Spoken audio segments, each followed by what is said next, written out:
अखंड ज्योति मई 2021।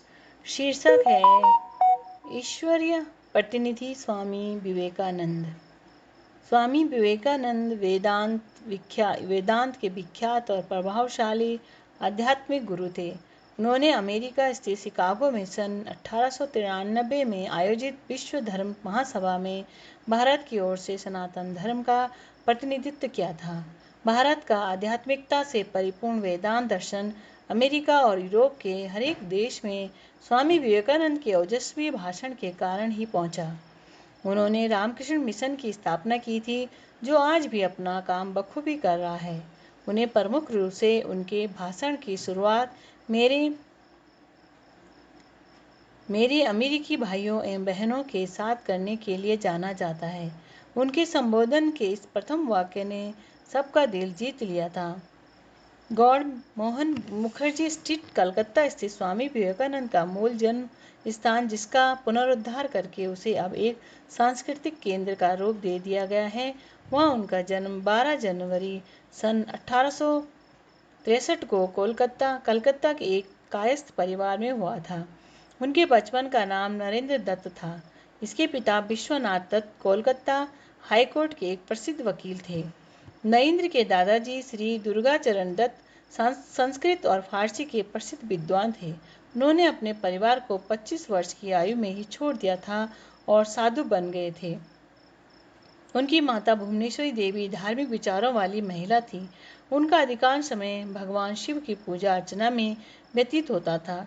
नरेंद्र के पिता और उनकी मां के धार्मिक, प्रगतिशील व तर्क संगत दृष्टिकोण ने उनकी सोच और व्यक्तित्व को आकार देने में बहुत मदद की। बचपन से ही नरेंद्र अत्यंत कुशाग्र बुद्धि के थे ही, साथ ही नटखट भी थे। अपने साथी बच्चों के साथ भी शरारत करते और मौका मिलने पर अपने अध्यापकों के साथ भी शरारत करने से नहीं चूकते थे। उनके घर में नियम पूर्वक रोज पूजा पाठ होता था। धार्मिक प्रवृत्ति की होने के कारण माता भुवनेश्वरी रोज पूजा पाठ करती थी। धार्मिक प्रवृत्ति की होने के कारण माता भुवनेश्वरी को पुराण, रामायण, महाभारत आदि की कथा सुनने का बहुत शौक था। भुवनेश्वरी देवी की स्मरण शक्ति अत्यंत तीव्र थी। कथावाचक बराबर उनके घर आते रहते थे। नियमित रूप से भजन कीर्तन भी उनके यहाँ होता रहता था। परिवार के धार्मिक एवं आध्यात्मिक वातावरण के प्रभाव से बालक नरेंद्र के मन में बचपन से ही धर्म एवं अध्यात्म के संस्कार गहरे होते गए। माता पिता के संस्कारों और धार्मिक वातावरण के कारण बालक के मन में बचपन से ही ईश्वर को जानने और उसे प्राप्त करने की लालसा दिखाई देने लगी थी। ईश्वर के बारे में जानने की उत्सुकता में कभी कभी वे ऐसे प्रश्न पूछ बैठते थे कि उनके माता पिता और कथावाचक पंडित जी तक अनुत्तरित हो जाते थे।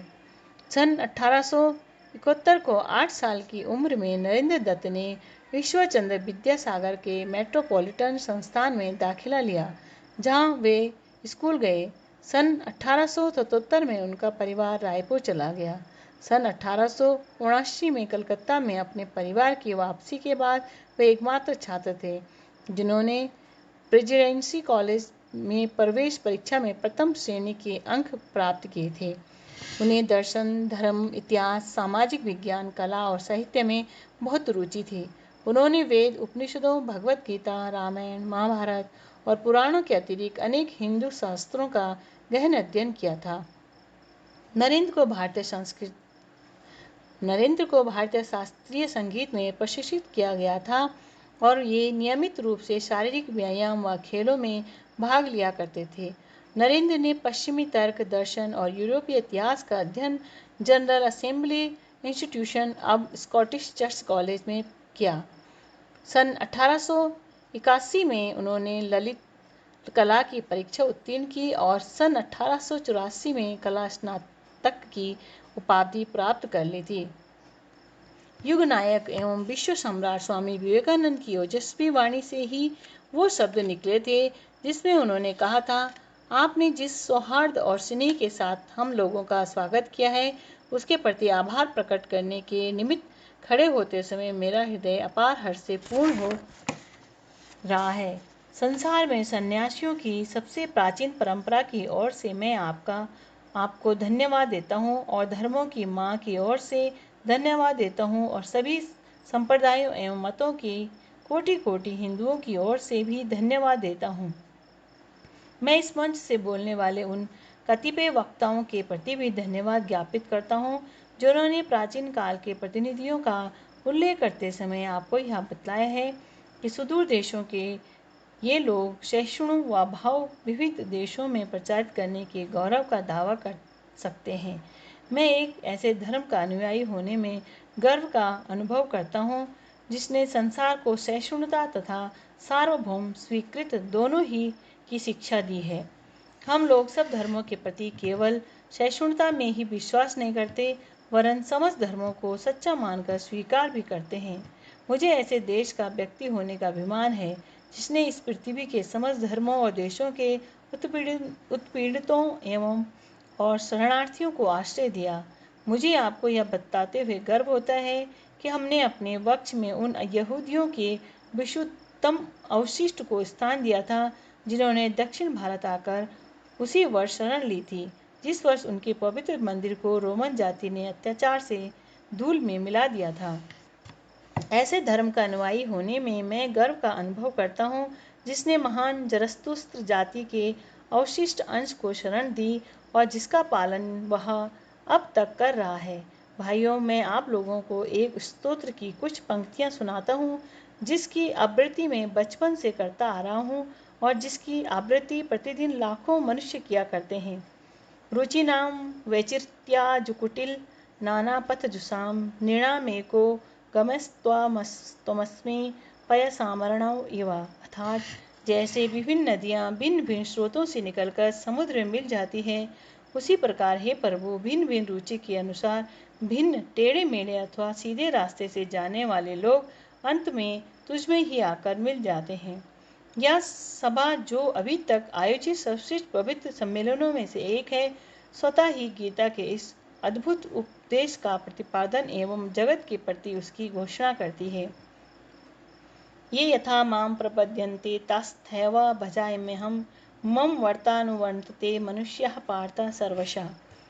अर्थात जो कोई मेरी ओर आता है चाहे किसी प्रकार से हो मैं उसको प्राप्त होता हूँ। लोग भिन्न मार्गों द्वारा प्रयत्न करते हुए अंत में मेरी ओर ही आते हैं। सांप्रदायिकता हठ धर्मिता और उनकी विभत्स वंशधर धर्मांधता इस सुंदर पृथ्वी पर बहुत समय तक राज्य कर चुकी है। वे पृथ्वी को हिंसा से भरती रही है व उसकी बारंबार मानवता के रक्त से नहलाती रही है। सभ्यताओं को ध्वस्त करती हुई पूरे के पूरे देशों को निराशा के गर्त में डालती रही है। यदि ये विभत्स दानवी शक्तियां न होती तो मानव समाज आज की अवस्था से कहीं अधिक उन्नत हो गया होता। पर अब उनका समय आ गया है और मैं आंतरिक रूप से आशा करता हूँ कि आज सुबह इस सभा के सम्मान में जो घंटा ध्वनि हुई है वह समस्त धर्मांधता का तलवार या लेखनी के द्वारा होने वाले सभी उत्पीड़नों का तथा एक ही लक्ष्य की ओर अग्रसर होने वाले मानवों की पारस्परिक कटुता का मृत्यु निनाद सिद्ध हो। 39 वर्ष के संक्षिप्त जीवन काल में स्वामी विवेकानंद जो कार्य कर गए वे कार्य आने वाली अनेक शताब्दियों तक पीढ़ियों तक का मार्गदर्शन करते रहेंगे। 30 वर्ष की आयु में स्वामी विवेकानंद ने शिकागो अमेरिका के विश्व धर्म सम्मेलन में हिंदू धर्म का प्रतिनिधित्व किया और उसे सार्वभौमिक पहचान दिलाई। गुरुदेव रविंद्रनाथ ठाकुर ने एक बार कहा था, यदि आप भारत को जानना चाहते हैं तो विवेकानंद को पढ़िए, उनमें आप सब कुछ सकारात्मक ही पाएंगे, नकारात्मक कुछ भी नहीं। रोमियो रोला ने उनके बारे में कहा था, उनके द्वितीय होने की कल्पना करना भी असंभव है। वे जहाँ भी गए सर्वप्रथम ही रहे। हर कोई उनमें अपने नेता का दिग्दर्शन करता था। वे ईश्वर के प्रतिनिधि थे और सब पर प्रभुत्व प्राप्त कर लेना ही उनकी विशिष्टता थी। हिमालय क्षेत्र में एक बार एक अनजान यात्री उन्हें देख ठिठक कर रुक गया और आश्चर्यपूर्वक पुकारने लगा, शिव। यह ऐसा हुआ मानो उस व्यक्ति के आराध्य देव ने अपना नाम उनके माथे पर लिख दिया हो। वे केवल संत ही नहीं, एक महान देशभक्त, वक्ता, विचारक, लेखक और मानवता प्रेमी भी थे। अमेरिका से लौटकर उन्होंने देशवासियों का आह्वान करते हुए कहा था, नया भारत निकल पड़े मोची की दुकान से, भड़भुंजे के भाड़ से, कारखाने से, हाट से, बाजार से निकल पड़े, झाड़ियों, जंगलों, पहाड़ों, पर्वतों से। जनता ने स्वामी जी की पुकार का उत्तर दिया, वह गर्व से उनके साथ निकल पड़ी। गांधी जी को आज़ादी की लड़ाई में जो जन समर्थन मिला, वह विवेकानंद के आह्वान का ही फल था। इस प्रकार वे भारतीय स्वतंत्रता संग्राम के भी एक प्रमुख प्रेरणा स्रोत बने। उनका विश्वास था कि पवित्र भारतवर्ष धर्म एवं दर्शन की पुण्य भूमि है। यहीं बड़े बड़े महात्माओं व ऋषियों का जन्म हुआ है। यही संन्यास एवं त्याग की भूमि है तथा यही आदिकाल से लेकर आज तक मनुष्य के लिए जीवन के सर्वोच्च आदर्श एवं मुक्ति का द्वार खुला हुआ है। उन्होंने सभी को उपनिषदों के वचनों से परिचित कराया। उठो, जागो, स्वयं जागकर औरों को जगाओ, अपने मनुष्य जन्म को सफल करो और तब तक नहीं रुको जब तक लक्ष्य प्राप्त न हो जाए। 19वीं सदी के आखिरी वर्षों में विवेकानंद लगभग सशस्त्र एवं हिंसक क्रांति के जरिए भी देश को आज़ाद करना चाहते थे, परंतु उन्हें जल्द ही यह विश्वास हो गया कि परिस्थितियां उन इरादों के लिए अभी परिपक्व नहीं हैं। इसके बाद ही विवेकानंद ने एकला चलो की नीति का पालन करते हुए एक परिव्राजक के रूप में भारत और दुनिया को खंगाल डाला। उन्होंने पुरोहितवाद, ब्राह्मणवाद, धार्मिक कर्मकांड और रूढ़ियों का पुरजोर विरोध किया और लगभग आक्रमणकारी भाषा में ऐसी विसंगतियों के खिलाफ युद्ध भी किया। स्वामी जी ने संकेत दिया था कि विदेशों में भौतिक समृद्धि तो है और उसकी भारत को जरूरत भी है, लेकिन हमें याचक नहीं बनना चाहिए। हमारे पास उससे ज़्यादा बहुत कुछ है जो हम पश्चिम को दे सकते हैं और पश्चिम को उसकी अत्यंत ज़रूरत है। यह स्वामी विवेकानंद का अपने देश की धरोहर के लिए दम्भ या बड़बोलापन नहीं था। यह एक वेदांती साधु की भारतीय सभ्यता और संस्कृति की तटस्थ, वस्तुपरक और मूल्यगत आलोचना थी। 20वीं सदी के घटनाक्रमों ने भारत में उसी पर मुहर लगाई। विवेकानंद के ओजस्वी और सारगर्भित व्याख्यानों की प्रसिद्धि विश्व भर में है। जीवन के अंतिम दिनों में उन्होंने शुक्ल यजुर्वेद की व्याख्या की और कहा, एक और विवेकानंद चाहिए, यह समझने के लिए कि इस विवेकानंद ने अब तक क्या किया है। उनके शिष्यों के अनुसार जीवन के अंतिम दिन 4 जुलाई 1902 को भी उन्होंने अपनी ध्यान करने की दिनचर्या को नहीं बदला और प्रातः 2-3 घंटे ध्यान किया तथा ध्यानावस्था में ही अपने ब्रह्मरंध्र को भेद कर महासमाधि ले ली। बेलूर में गंगा तट पर चंदन की चिता पर उनकी अंत्येष्टि की गई। इसी गंगा तट की दूसरी ओर उनके गुरु रामकृष्ण परमहंस का 16 वर्ष पूर्व अंतिम संस्कार हुआ था। उनके शिष्यों और अनुयायियों ने उनकी स्मृति में वहां एक मंदिर बनवाया और समूचे विश्व में विवेकानंद तथा उनके गुरु रामकृष्ण के संदेशों के प्रचार के लिए 130 से अधिक केंद्रों की स्थापना की। शिक्षाप्रद प्रसंग। ऋषि अर्थात वे जिनका निर्वाह न्यूनतम में चलता हो और बची हुई सामर्थ्य संपदा को ऐसे कार्यों में नियोजित किया करते हों जो समय की आवश्यकता पूरी करे। वातावरण में सत्य प्रवृत्तियों का अनुपात बढ़ाएं जो श्रेष्ठता की दिशा में बढ़ रहे हैं। उन्हें मनोबल अनुकूल मिले। जो विनाश को आतुर हैं उनकी कुचक्रों को सफलता न मिले।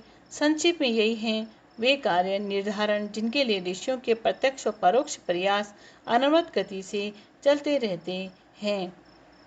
परम पूज्य गुरुदेव के विचार। राधे।